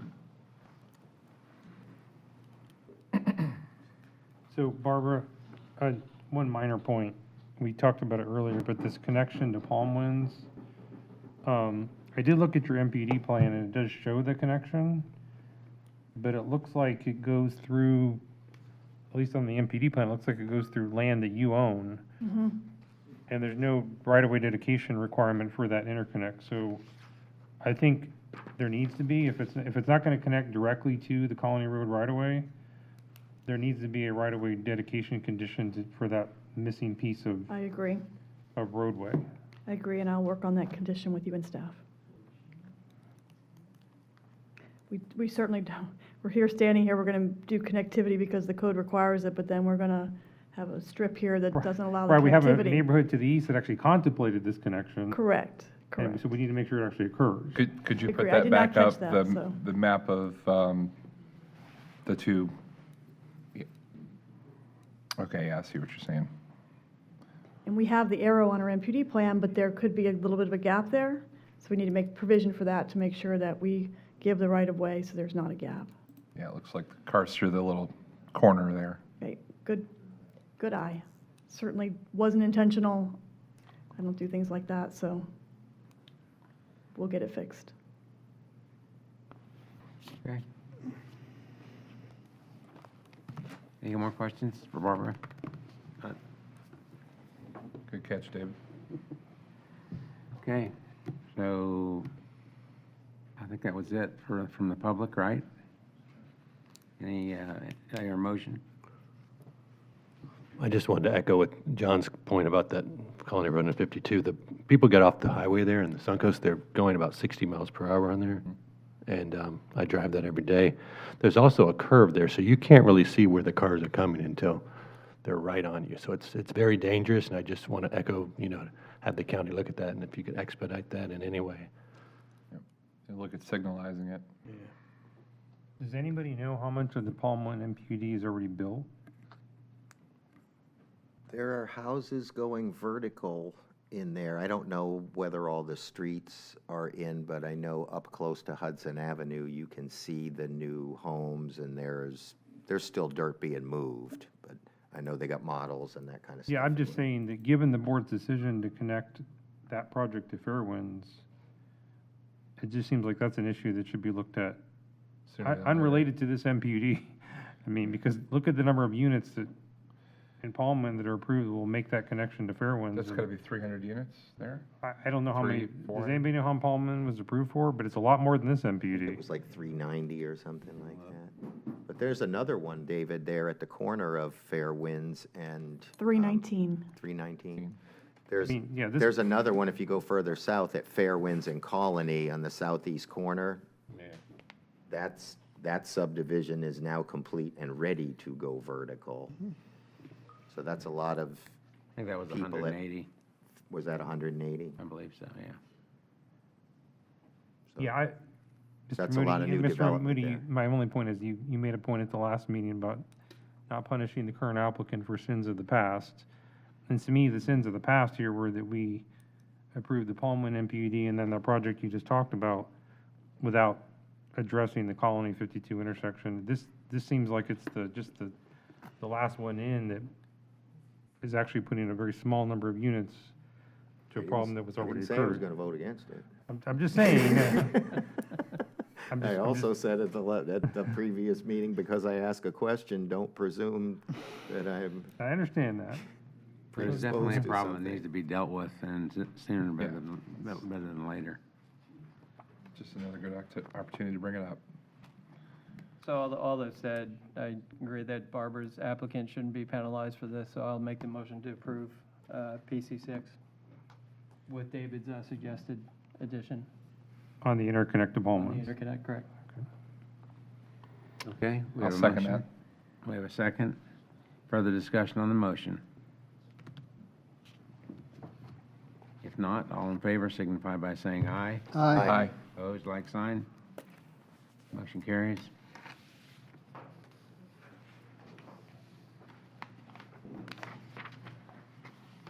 All right.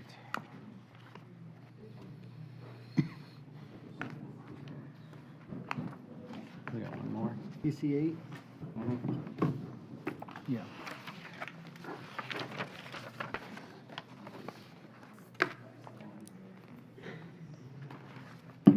Excuse me, I just want some clarification. For APC 8, did you want a presentation? No presentation, okay. Just if you could pull up the mapper for this one, that'd be helpful, because we're going to talk about similar things to what we were just talking about for this last one. So yeah, if we could pull up the mapper for it, that'd be cool.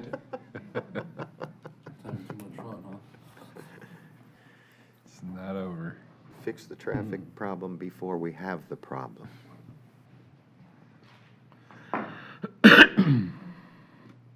Yeah, if we could back up a little bit further, and pull it down from the north.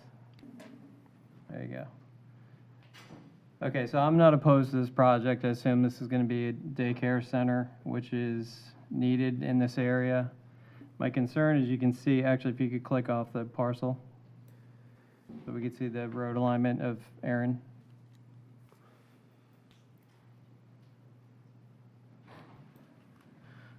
So click On the X there. on the X there, yeah, click that search result.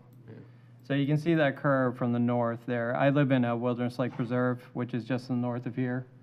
I drive this road pretty much daily, to Parkway and beyond, and it's very much a racetrack.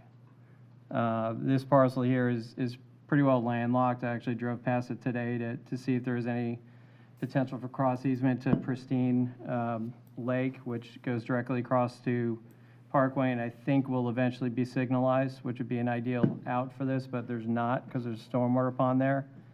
So as we look at access management for this one, this parcel's landlocked. There's no opportunity for them to go south, no opportunity for them to go any direction. There is cross easement to the north, but there's no plans for that to be developed. So truly the only ingress and egress is directly to Aaron Cutoff. The geometry of that road, it is an absolute racetrack. People come flying around that, and I've been known to do it myself, unfortunately, but people come flying around that corner there, and you're going to put them on top of that ingress and egress. So I assume there's going to be decel lane into that, or the decel lane that's existing into Pristine is going to be extended further up.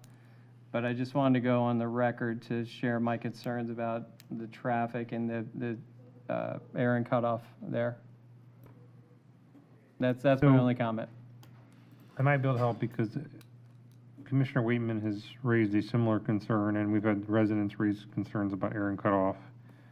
The county does have talk about vision roadways. This is more than just a vision roadway, but, and maybe we could zoom out. I don't know if we have the highway vision map, but the county's long-term plan is actually to extend Collier Parkway Straight up to 52 so that we don't have all this traffic using Aaron Cutoff. And I know that Commissioner Waitman, it's a high priority for him. He's got concerns because eventually Ridge Road is going to connect to Connerton Boulevard, and Connerton Boulevard is gonna connect to Aaron Cutoff, which Right. will probably put even more traffic on Aaron Cutoff. And so he has asked our Transportation Engineering Department to look into what needs to happen to get the Collier Parkway extension built from its existing terminus up to 52. We have a lot of the right-of-way already from Connerton, and so I think it's a lot of it's just a matter of getting it designed, constructed. But he has asked our Transportation Engineering Department to look into that extension so that we don't have so much traffic using Aaron Cutoff. That's Okay. the long-term plan. I do predict that road will get built before Colony. Just because of the regional traffic that it's likely to carry, Yeah. especially once Connerton Boulevard, once Ridge Road and Connerton Boulevard connect to it. Yep. So, if we had a map that shows the highway vision map, I could show it to you better, but that is the county's long-term plan. I know what you're talking about, David. I've looked at that map pretty extensively, but it's, again, this area is kind of south of that area, and it's just, I'm pointing it out. Again, I'm not opposed to the project. I just wanted to go on the record to point that out. It is a very dangerous, it's going to be a dangerous intersection there with traffic coming around that corner. Similar to what John was saying for the other project. I mean, it's a blind corner coming south there, and people are at great speed coming around that corner. So I just wanted to go on the record to express that concern. And by the way, I think the approval is actually for an office or a daycare, not necessarily daycare.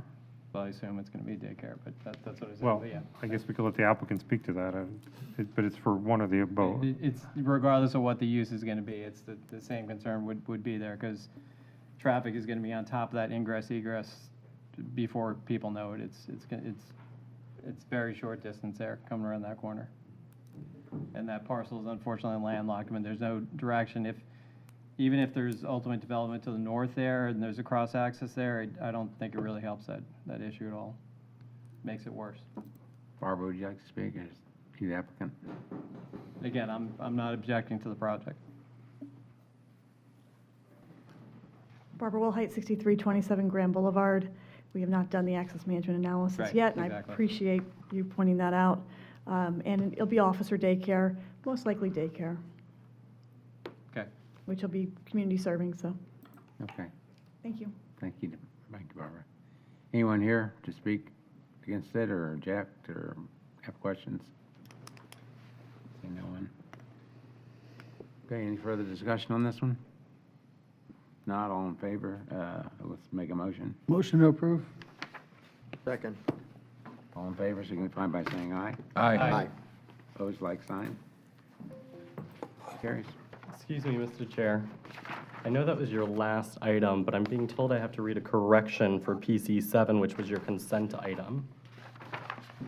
Our one consent item? Our one consent item. I believe the subject line that I read into record needed to be corrected, changing Stephanie V. Benson, William D. Brown, et al. It should read, and I'm just going to read it all over like I normally would, PC 7 PDE 25-0082, Development Agreement in the name of Hamilton Oaks MPUD Master Plan Unit Development. AMH Development LLC proposed is a development agreement for Hamilton Oaks MPUD.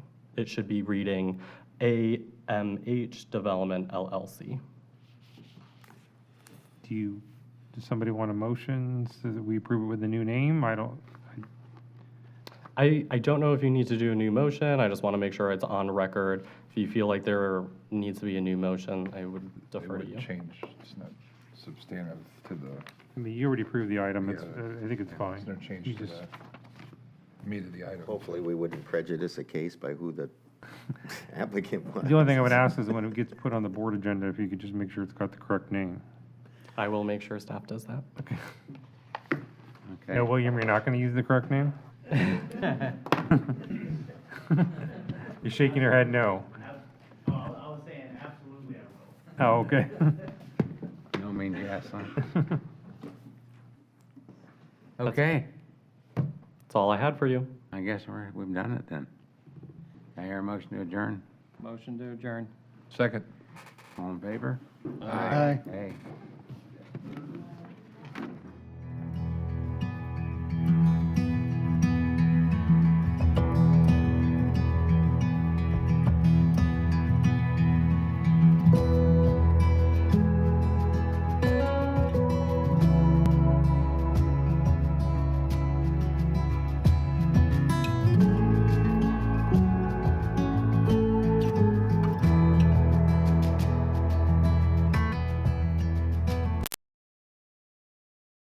Pasco County waterways and wildlife depend on you to keep them healthy. Excess fertilizer, grass clippings, trash, oils, and pet waste wash into gutters and storm drains when